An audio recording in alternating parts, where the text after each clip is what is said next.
Oi, oi! Sejam muito bem-vindos e bem-vindas. Mais um encontro juntos e mais um assunto extremamente rico e muito pedido por vocês, que é justamente o assunto de gestão, organização dos cargos e dos salários da sua empresa. Claro que existe uma forma correta de se fazer isso, existe uma forma atual de se fazer isso.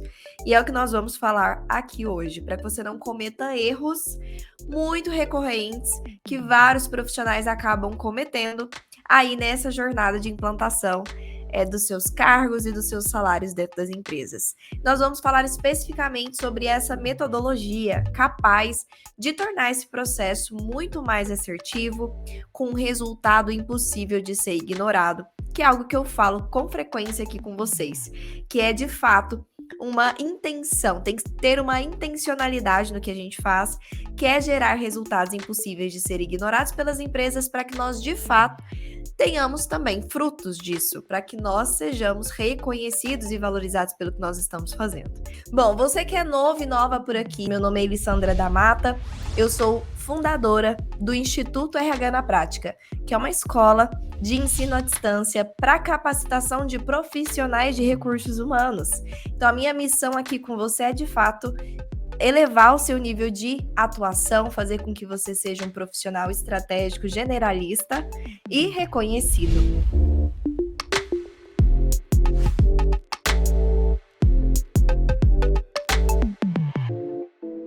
Antes de mais nada, eu quero contextualizar vocês do porquê que, na minha visão, na minha opinião, quando a gente fala de cargos e salários da empresa, por que esse é um assunto que gera tanto desejo, né? Tanto aquela sensação de eu não sei isso, eu preciso saber isso, é algo que de fato eu não domino.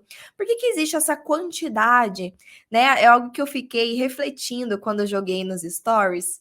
Qual era o assunto que era de maior desafio de vocês? Qual era o assunto do RH que de fato configurava ali algo que vocês sentiam maior dificuldade ou ainda maior necessidade de aprendizado? E o que mais surgiu foi, de fato, o cargos e salários, né? A gestão dos cargos e dos salários das empresas. E eu fiquei refletindo por que isso, de fato, se torna algo recorrente. Inclusive, entre os meus alunos, que tem um módulo todinho, né, de plano de cargos e salários dentro do curso GPC, e eu percebo a ânsia que eles ficam durante o processo, porque o plano de cargos e salários é o 11º módulo, são 12 módulos, então ele já está mais no fim, né? E eu fico percebendo que, de fato, fica aquela ansiedade para chegar esse conteúdo. E eu fiquei refletindo por que isso acontece de uma maneira geral. E algumas teorias passaram aqui na minha cabeça, até que eu cheguei em alguma conclusão aí, depois de ter 3.000 alunos para analisar no dia a dia durante 4 anos, a gente vai entendendo um pouco melhor do que vai acontecendo aí na estrutura de estudo e aplicabilidade de vocês. Então, o que eu percebo é o seguinte: os outros assuntos do RH, vamos colocar aí um recrutamento e seleção, ah, uma avaliação de desempenho, uma pesquisa de clima, um diagnóstico organizacional, que mais? Um treinamento e desenvolvimento. Então, os outros assuntos do RH são assuntos que tendencialmente a gente costuma ver, mesmo que de uma forma intuitiva, desde o início da nossa carreira. É o que a gente tende a mais ver em faculdades, em pós-graduações e até na nossa primeira experiência. Vamos colocar em um estágio. É a primeira coisa que os nossos chefes, nossos líderes, alguém nos ensina. É aquela demanda mais recorrente de dentro das empresas, né? Então é algo que a gente acaba fazendo muito de uma forma intuitiva. Mas poucos de nós temos a oportunidade de implantar um plano de cargos e salários. Então é algo que não faz tão parte do nosso dia a dia. Todo o resto, a gente tende a sentir que eu me viro, o que também não é algo legal, tá? A gente vai falar sobre isso. Não quero que você se vire em nada, tá? Eu quero que você faça tudo corretamente, porque existe técnica para tudo. Mas o resto, eu sinto que a gente tem essa sensação de, eu me viro aqui intuitivamente, eu dou um jeito. Agora, o plano de cargos e salários, não. Esse não tem como a gente se virar, não tem como dar um jeitinho. Ou a gente sabe fazer, ou a gente não sabe. É algo complexo, é algo técnico, é algo metodológico. Então, ou eu sei ou eu não sei. E como a minoria de nós tem a vivência, né, tem a experiência ou a oportunidade de vivenciar isso em algum momento, a gente acaba não nutrindo, não entendendo tão bem com relação a todos esses quesitos. Então, o que é a minha intenção aqui, primeiramente, falar para vocês? É os maiores erros que a gente costuma cometer no cargos e salários, né, na gestão dos cargos e dos salários das empresas. Vamos começar pelos cargos em si? Tem alguns erros que a gente fundamentalmente comete. Um deles é achar que o simples fato de eu fazer um raio-x do que está acontecendo com esses colaboradores que ocupam esses cargos hoje é descrever cargos. Que puramente é eu pegar um colaborador que hoje ocupa, por exemplo, um cargo de recepção, perguntar para ele o que ele faz, essa pessoa me responde o que ela faz, e aí eu transcrevo isso de uma forma organizada em um formulário e acho que aquilo é uma descrição do cargo. Esse é um grande erro e é um erro base, é um erro fundamental que atrapalha todo o resto.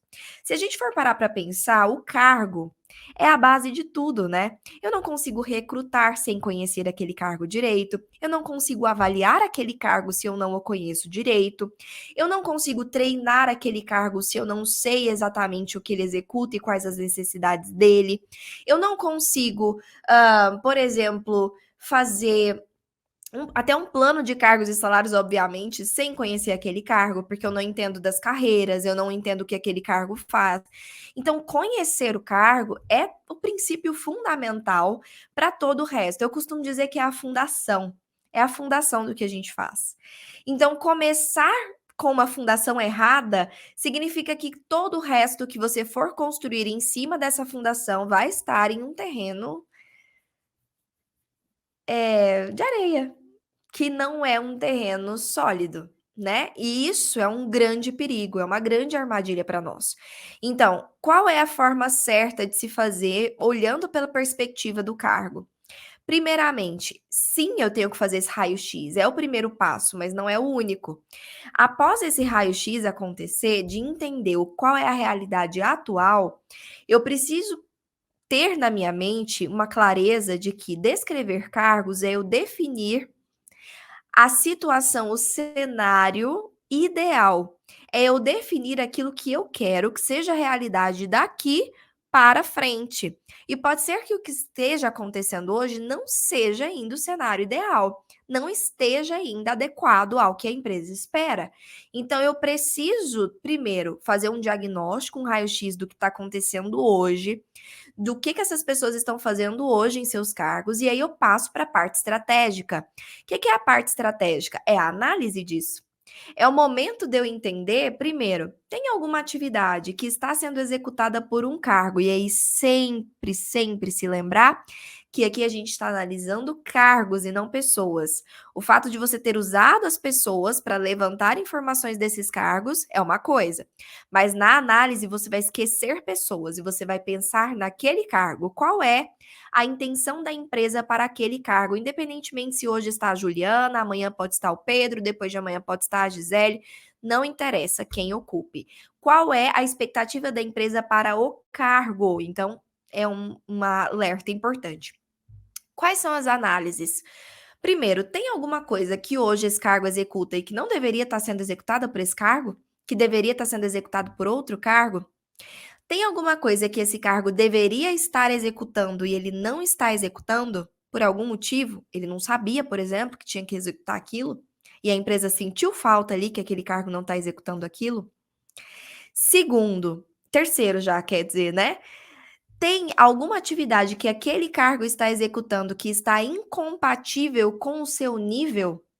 Ou seja, às vezes cargos operacionais ou de pouca responsabilidade, como por exemplo um estagiário, um assistente, ter atividades ali que estão sendo executadas extremamente estratégicas, por exemplo, ou de grande responsabilidade ou de tomada de decisões que pressupõem risco financeiro, risco jurídico para a empresa e está nas mãos hoje de um estagiário ou de um assistente e que deveria estar sendo executado por cargos de liderança, por exemplo, daquela equipe, ou seja, um cargo acima ou 2 cargos acima até, quem sabe, daquela pessoa que está executando isso hoje. Ou o contrário, tem alguma coisa extremamente operacional que está sendo executada por um líder, um cargo de gestão, e que essa atividade deveria estar com cargos abaixo dessa pessoa ou com outros cargos mais operacionais e que hoje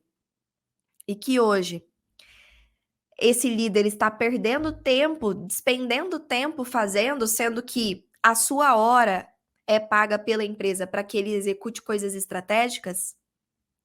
Então aqui é o momento de eu fazer análises, levantamento, diagnóstico mesmo do que está acontecendo e chegar a uma conclusão padrão de o que a empresa espera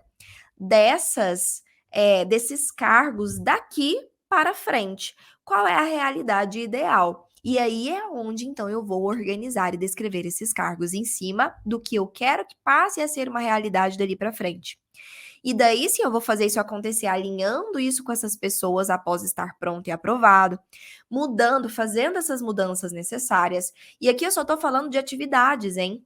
Eu não estou falando de nomenclatura de cargos, que a gente sabe o quanto existem erros relacionados à nomenclatura de cargos, cargos com o mesmo nome e com atividades completamente diferentes, cargos de departamentos diferentes que têm o mesmo nome de cargo, cargos que o nome do cargo acima pressupõe, parece que é um cargo abaixo do cargo que está abaixo, ou seja, uma desorganização de nomenclaturas que não estão condizentes com o mercado e nem com o equilíbrio interno. Então, a gente já sabe que esse nível de erros mais básicos também acontece. E erro de hierarquias, organização dessas hierarquias.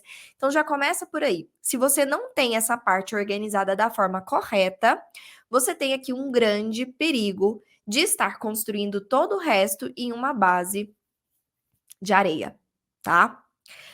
Mas o que eu quero conversar aqui com você hoje é de um erro fundamental que agrava e que pega todos os subsistemas de RH, que é nós não nos atentarmos para a utilização das soft skills e das hard skills, que hoje em dia está sendo chamado assim, muito chique, né, minha gente? Mas quem me acompanha há um tempo sabe que eu não sou a pessoa, não sou a profissional de RH que fica falando termos em inglês. Falei aqui só para vocês verem que eu sei, né, que eu sei falar também, chique, mas não, aqui a gente traz para uma realidade mais acessível para vocês entenderem melhor do que a gente está falando. E sim, eu estou falando das competências técnicas e das competências comportamentais. Esses são princípios de uma metodologia que é chamada gestão por competências. Então, a metodologia é essa, é a utilização das competências técnicas e comportamentais dentro do seu plano de cargos e salários. Eu tenho certeza que você já ouviu falar por aí que é possível sim a utilização e até necessária a utilização das competências técnicas e comportamentais para recrutar, para treinar, para avaliar. Mas será que você sabe como usar para o plano de cargos e salários? Então, aqui a gente vai falar um pouco sobre isso hoje. Mas eu quero reforçar com você qual é a base para que você consiga mapear as suas competências técnicas e comportamentais, que é justamente a descrição do cargo. Então, tá vendo como começa a fazer um sentido aqui do porquê que a sua descrição do cargo tem que ser bem executada? Porque se ela não for bem executada, nem o mapeamento das suas competências técnicas e comportamentais você vai fazer de uma maneira efetiva. Então, para vocês entenderem como uma coisa que parece simples, não é tão simples assim. Não é que não seja simples, é simples, mas existe técnica para isso. Então você precisa entender do que você está fazendo. Combinado? Vamos agora para os erros do plano de cargos e salários de uma maneira geral, que é ali a estipulação dos critérios de promoção, de progressão, de crescimento dessas pessoas dentro dos seus cargos e em uma tabela salarial e uma organização desses salários de dentro da empresa. Primeiro erro é deixar os critérios de crescimento na subjetividade de cada líder. Eu tenho certeza que alguém aí já passou por isso. Ou de estar dentro de uma empresa como colaborador mesmo, que passava por isso, ou de estar à frente de um RH que acabava não conseguindo se posicionar com relação a isso e que fazia com que os colaboradores passassem por isso. Que é exatamente o seguinte: quando não existe uma metodologia clara, quando não existe um sistema claro, uma técnica clara ali, do plano de cargos e salários, acontece que isso fica à mercê da subjetividade do ambiente. Então, se eu não tenho regras do jogo definidas, quais são os critérios de promoção, quais são os critérios de progressão, eu tenho quantos steps, quantos níveis, quantas classes, se isso não está pré-definido, significa que as pessoas nunca vão crescer? Não significa que isso acaba acontecendo de uma forma ou outra, só que acontece de uma forma desorganizada e intuitiva, que é usando a subjetividade humana. Eu tendo a dizer que o nosso trabalho como RH é fugir da subjetividade. Nós não gostamos da subjetividade, a gente gosta sim do humano, a gente gosta sim da intuição, mas a gente principalmente tem que ir atrás da comprovação. E nós temos que ir atrás de cortar essas asinhas da subjetividade, porque a subjetividade causa injustiça. Vou dar um exemplo e vocês vão entender. Cada líder fazer de um jeito, isso é subjetividade, é cada um fazer do seu jeito. Então a gente tem o líder mais bonzinho, que é aquele mais amigãozão, que é amigo ali da equipe, que sai para tomar um happy hour junto, que tem dificuldade de avaliar esse time de uma forma mais dura, normalmente passa ali a mão na cabeça dessas pessoas, porque ele quer ser querido, porque ele não quer gerar nenhum tipo de conflito, porque, enfim, ele é esse tipo de líder. Então, ele é aquele que dá 10 para todo mundo, que tá tudo certo com ele, muito raramente ele vai chamar a atenção de alguém. E nós temos o líder mais severo, vamos supor, dentro de uma mesma empresa. Eu estou usando esse exemplo porque normalmente empresas têm líderes das mais variadas personalidades e formas de liderança. Então vamos colocar que você tem essa pluralidade. E aí temos um líder então que é mais duro, mais rígido, mais exigente. E aí para ele, aqueles colaboradores sempre tem algo para melhorar, sempre tem algo para desenvolver.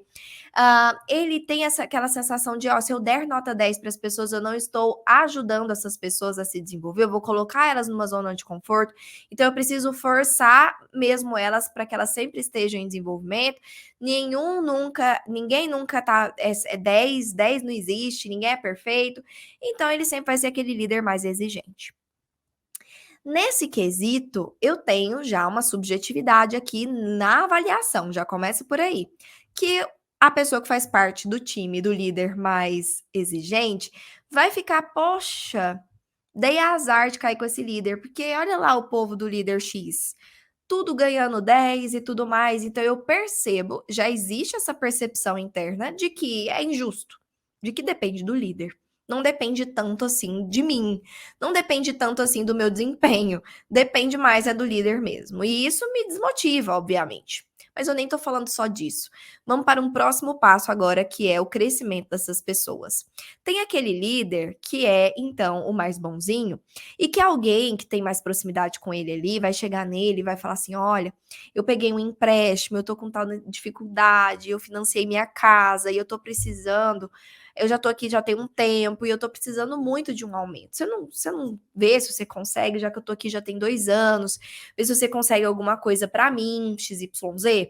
E aí aquele líder que tem esse perfil, ele vai se sentir quase que na obrigação de, vou tentar fazer alguma coisa por você. Ele vai se condolecer, ele vai se ter uma empatia, e ele vai chegar lá na diretoria da empresa, muito provavelmente, e vai falar: olha, eu tô aqui para ver o que a gente pode fazer pelo fulano, ele é um ótimo colaborador, já tem um tempo que ele tá aqui, e aí ele vai usar uns argumentos ali para tentar conseguir um aumento para essa pessoa. E aí nós temos o líder exigente, que primeiro, os colaboradores desse líder mal têm coragem de chegar nele para pedir alguma coisa, porque já conhecem o líder que tem, muito provavelmente sentem que não tem essa abertura. Mas os que têm coragem ainda de ir lá e tentar alguma coisa, de pedir alguma coisa, de falar, já tem 3, 4 anos que eu tô aqui, nada acontece, será que você pode ver? Esse vai ser um líder que vai tender a se abster, a falar assim: olha, Eu não me envolvo nisso, não tem nada que eu possa fazer por você. Isso é definição de cima. Eu não vou abordar o dono da empresa para falar sobre essas coisas. E é isso. Então, ele vai logo cortar e não vai nem se dar o trabalho. O que que isso gera internamente? Insatisfação, injustiça. Então, tudo que é subjetividade gera injustiça. Tudo que é cada líder fazendo de um jeito, e isso é em tudo, tá? É no recrutamento, cada um faz de um jeito, é no treinamento, cada um faz de um jeito, é na avaliação, cada um avalia de um jeito. Tudo acontece de um jeito. Então, você tem um ambiente interno que tem essa sensação de injustiça, de despadronização, de não importa o quanto eu me esforce, o que importa é o líder que eu tenho, e isso é extremamente prejudicial. Eu tendo a dizer que nós somos. Porque vocês sabem por que nós somos chamados de departamento de gestão de pessoas? Por muitos nós somos conhecidos como profissionais de gestão de pessoas, departamento de gestão de pessoas. Por que a palavra, a frase gestão de pessoas é atrelado a nós como RH? Vocês já pararam para pensar nisso? Nós não gerimos as pessoas, né? Diretamente, a gente gere todas as pessoas da empresa? Não, não é essa a nossa função. Então, não é esse o motivo. Nós não temos a função de gerir diretamente todas as pessoas da empresa. Porém, os projetos de RH têm a função de definir como essas pessoas vão ser geridas. Então, sabe essas regras do jogo? As regras do jogo, de como as pessoas vão ser recrutadas, como elas vão ser avaliadas, como elas vão ser treinadas, como elas vão ser a ascensão delas, como é que vai ser a carreira delas. Essas regras do jogo são definidas pelos nossos projetos. Se eu implanto um processo, um procedimento de recrutamento e seleção, eu estou estipulando a forma com que as pessoas vão entrar na empresa. Quais vão ser as etapas, quem vai estar envolvido em qual etapa, pelo que ela tem que passar, quais são os pontos que elas vão ser avaliadas. Eu estou definindo essas regras desse jogo. Se eu implanto um processo de avaliação de desempenho, eu estou definindo as regras que as pessoas vão ser avaliadas, quais vão ser os critérios, em quais formulários, de quais jeitos, em quais notas, em qual periodicidade. Então, eu estou também gerando com os meus projetos padrão, tirando subjetividade. Padrão traz aversão à subjetividade. Então, esse é o nosso papel. E eu acabei, né, indo aqui em outros assuntos que nem ia falar hoje, mas achei importante a gente falar sobre para contextualizar vocês desse erro. Então, deixar os critérios de crescimento da subjetividade de cada líder é um erro.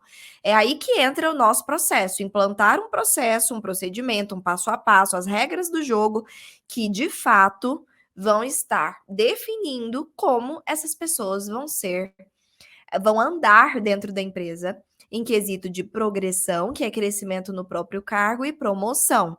Perfeito? Maravilha. Segundo erro é utilizar critérios de crescimento somente pautados na parte técnica. Então, é eu, de fato, falar que alguém vai crescer pelo simples fato dela ter um diploma.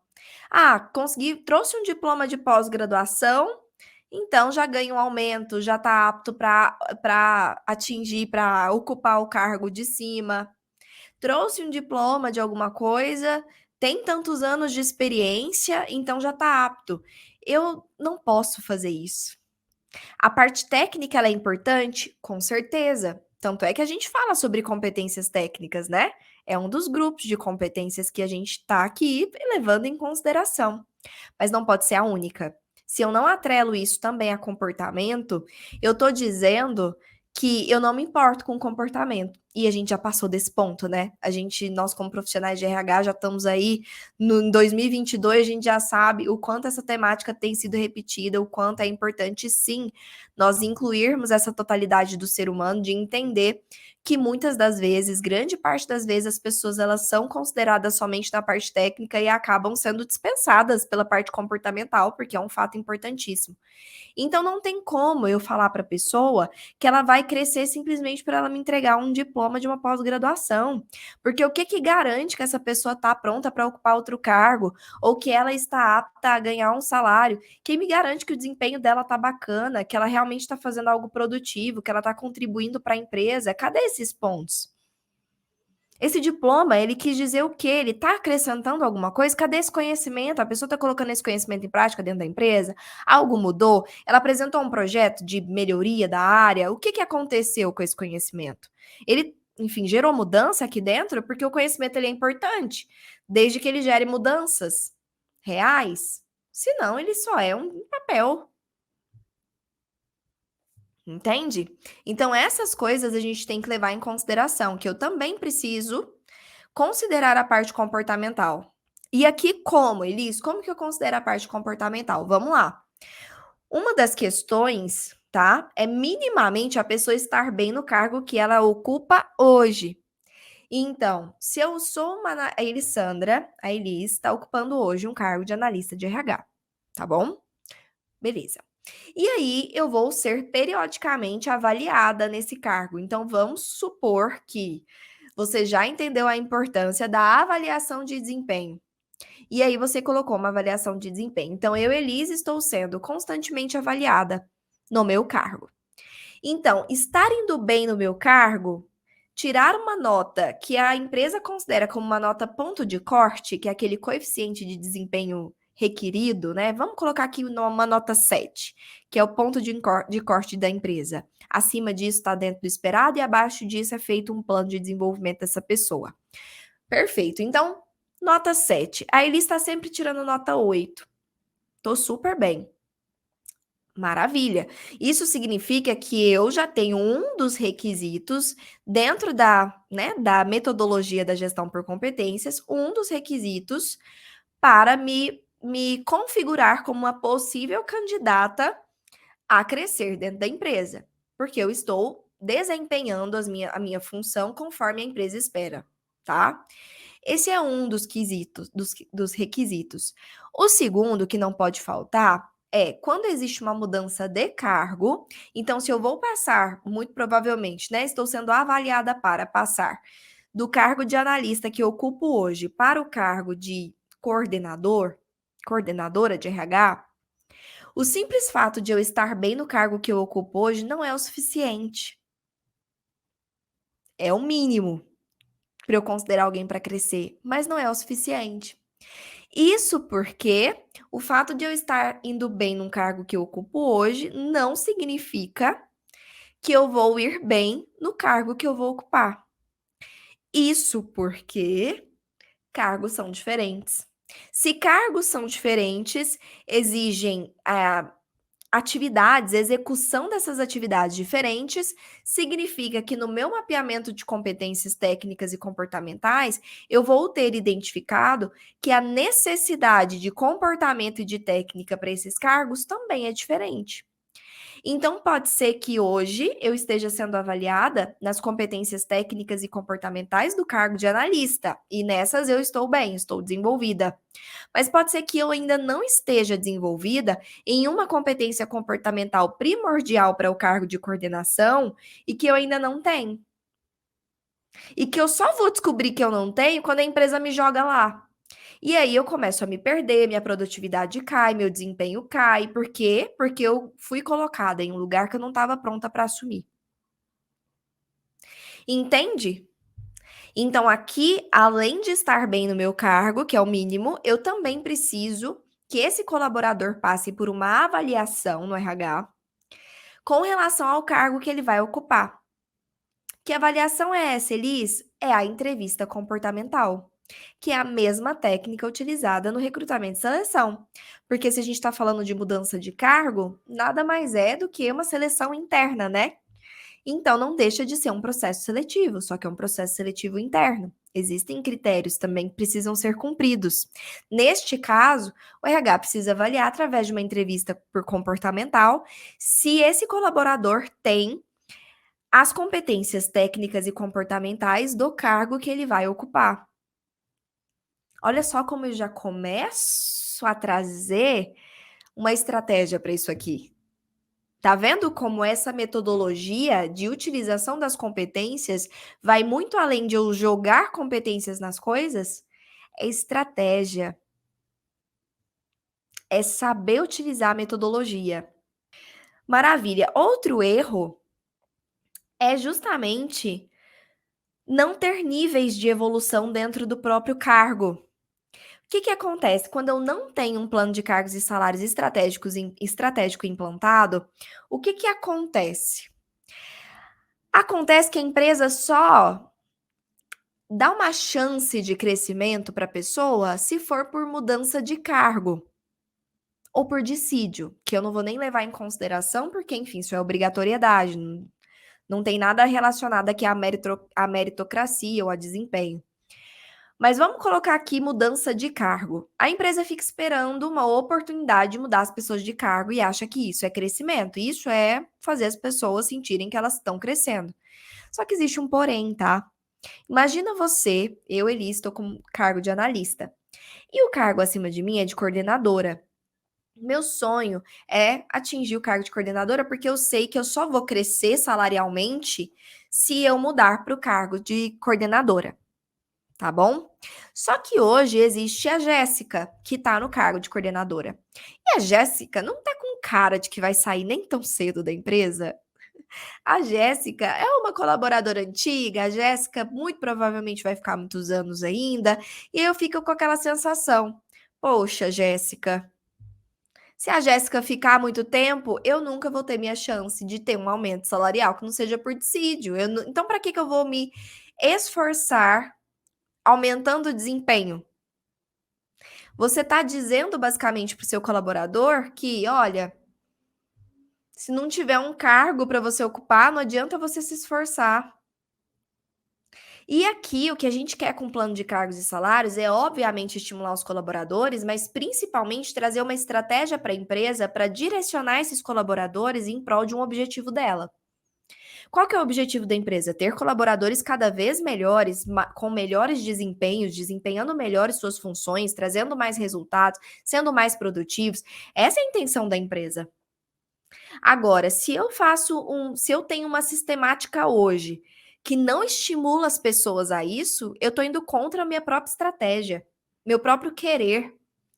Então, neste sentido, eu não vou criar um plano de cargos e salários só para ficar dando aumento para as pessoas, que é um mito que a maior parte das empresas tem. A intenção do plano de cargos e salários é estimular as pessoas a irem em direção a um comportamento ou ação que a empresa deseja delas. Estimular elas dando uma recompensa monetária por isso. Mas esses critérios é que vão pautar o que é importante para a empresa. É importante para mim que as pessoas elas parem de faltar? Eu vou colocar o absenteísmo como um critério de progressão. Você só está apto à progressão se você tiver um absenteísmo menos de X%. Estou dando exemplos. Você cria os seus critérios em cima do que é importante para a empresa. Mas o que eu estava dizendo de progressão, né, é que se eu deixo só a cargo de crescimento, é só mudança de cargo, eu tô perdendo uma grande chance de estimular essas pessoas a terem desenvolvimentos incríveis, a desempenhos incríveis. Então, qual que é a solução? Criar novos cargos? Não é uma solução. Mas a solução é a pessoa crescer mesmo sem precisar mudar de cargo. É o que a gente chama de progressão. Ela cresce aqui, ó, horizontalmente. Então, salarialmente, ela vai tendo metas. Ela sabe que se ela tirar a nota mínima tanto na avaliação de desempenho, se ela tiver um absenteísmo abaixo de tanto, e aí outros critérios que você colocou, de um em um ano é avaliado aumento salarial para ela. E aí o que acontece? Ela sabe que não necessariamente a Jéssica precisa sair para ela sentir que está crescendo.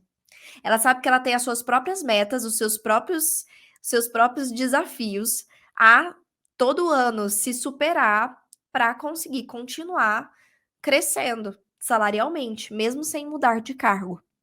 E ela vai mudando de steps e de níveis dentro da tabela salarial. Vai passando do nível 1 para o nível 2, do nível 2 para o nível 3. Entendem aqui a importância disso? De eu ter isso organizado? Eu estou comunicando para as pessoas que o que importa para mim é o desempenho delas e não o cargo que elas ocupam. E aí elas também vão passar a se importar mais com o seu desempenho. e sentir que elas estão crescendo, evoluindo. Isso é gostoso demais como colaborador, é o que mantém a gente ali, né, de olho no desafio, no crescimento. Maravilha? Bom, quais são os benefícios, então, de você implantar um plano de cargos e salários assertivo dentro da metodologia da gestão por competências? Primeiro, uma linguagem única. Todos os líderes seguem os mesmos critérios. Não existe mais subjetividade. Além disso, tratamento igualitário para todos os colaboradores. Não existe mais injustiça. Manutenção de salários competitivos. Por quê? Porque para fazer um plano de cargos e salários existe a etapa de pesquisa salarial. Então, eu também preciso pegar do mercado informações para criar a minha tabela. Significa que eu vou estar competitiva salarialmente para atrair talentos, para reter talentos. Eu consigo remunerar por desempenho, e talvez esse seja o maior ganho para a empresa. É eu estimular desempenho para remunerar as pessoas.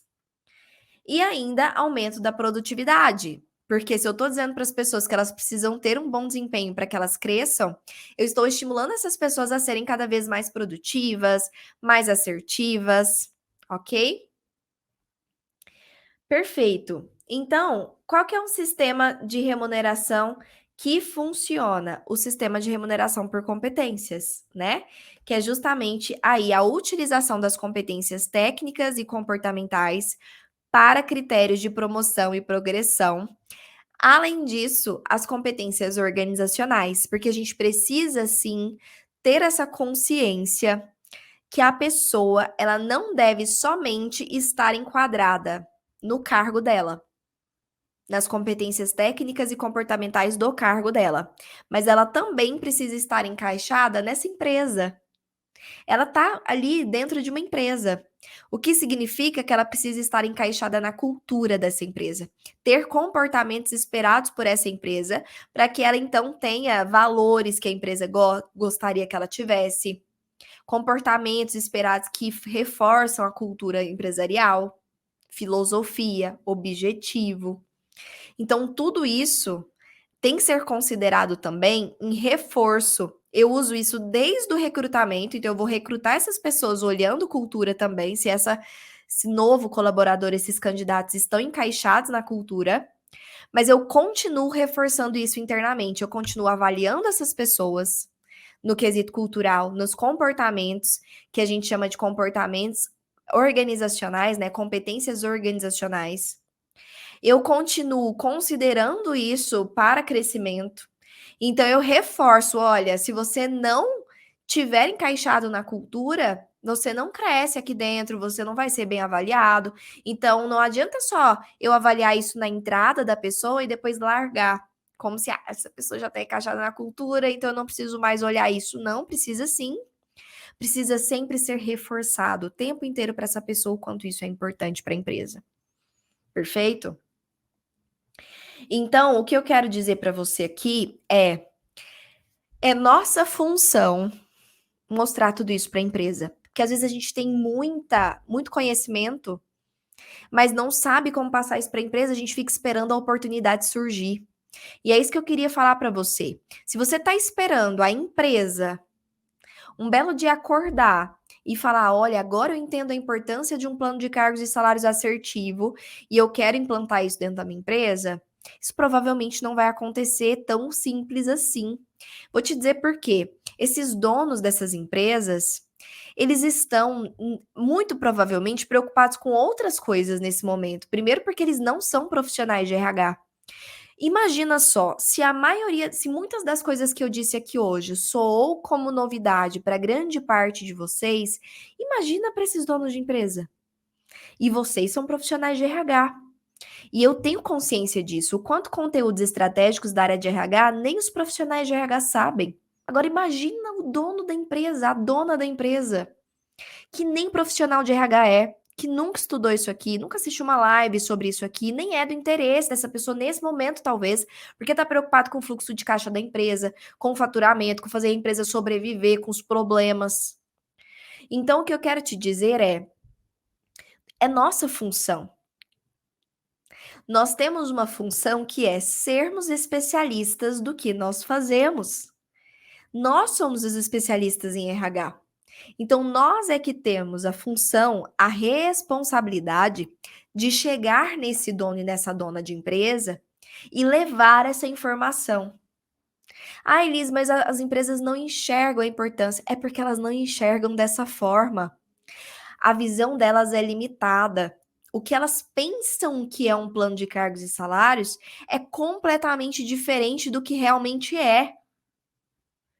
E de quem que é a função de mostrar o que é, de abrir a mente dessa empresa e mostrar os benefícios para ela, o que ela está perdendo, o que são os passos que realmente são reais, o que de estratégia vai agregar para a empresa, é sua função. Se você fala para mim, Elisa, a empresa não reconhece isso aqui, para mim, eu vou virar para você e falar, então essa responsabilidade, essa culpa, na verdade, está sendo hoje mais sua do que deles. Se depois de você tentar passar essa informação, e não é de qualquer jeito, tá? Mas, às vezes, você nem tá tentando. 2, você tá tentando do jeito errado. E aí, quando a Suzana tentou do jeito certo, aí ela 8 vezes, gente, Rosana tá aí, pra não me deixar mentir. 8 vezes. Depois que ela mostrou do jeito certo, apresentou do jeito certo, a empresa aprovou o projeto e permitiu com que ela, inclusive, mudasse de área, que Rosana era de outra área, se eu não me engano, área financeira, e foi para a área de RH. Área essa que nem existia na empresa. A empresa nem tinha RH, só tinha DP. Então, o que eu quero dizer para vocês com isso? É que é nossa função fazer isso. Se a gente espera isso vir da empresa, a gente vai estar esperando que o nosso sucesso, nossa valorização, nosso trabalho esteja no controle de outras pessoas. E não podemos fazer isso. Tem que estar no nosso controle. Mesmo que aquela empresa naquele momento, mesmo depois de eu tentar, ela não verificar, não visualizar, não identificar, eu tenho outros ambientes organizacionais para levar essa mensagem. O que não dá é você se conformar a viver menos do que você pode viver como profissional de RH. A fazer menos do que você poderia estar fazendo, a colher menos do que você poderia estar colhendo, aplicando da maneira certa. Porque enquanto você estiver fazendo mais ou menos, ou mínimo, ou nada, você também vai estar colhendo mais ou menos, ou mínimo, ou não colhendo nada. O que a gente colhe é proporcional ao valor que a gente gera, o que a gente colhe de valorização, de reconhecimento, o profissional que nós nos tornamos é proporcional, diretamente proporcional, envolvido no resultado que eu gero, no que eu faço, no valor que eu mostro que aquilo que eu estou fazendo tem para a empresa. Se eu não estou fazendo isso, então eu não vou colher de fato. E não é isso que eu desejo para você. É por isso que a seleção do RH existe. É por isso que a gente vai falar tudo que a gente vai falar para você lá. Porque é a hora de você assumir esse controle, de saber o que você precisa fazer tecnicamente para gerar resultado, porque eu sei que tecnicamente vocês também precisam de conhecimento metodológico para trazer uma coisa atual para a empresa, e isso faz diferença. Mas além disso, como que eu mostro isso para a empresa, me posiciono de uma maneira diferente, atraindo visibilidade para mim e fazendo com que este conhecimento de fato alavanque a minha carreira. E isso é algo que ninguém te ensina. Espero que vocês tenham gostado. Muito obrigada. Beijo no coração de vocês.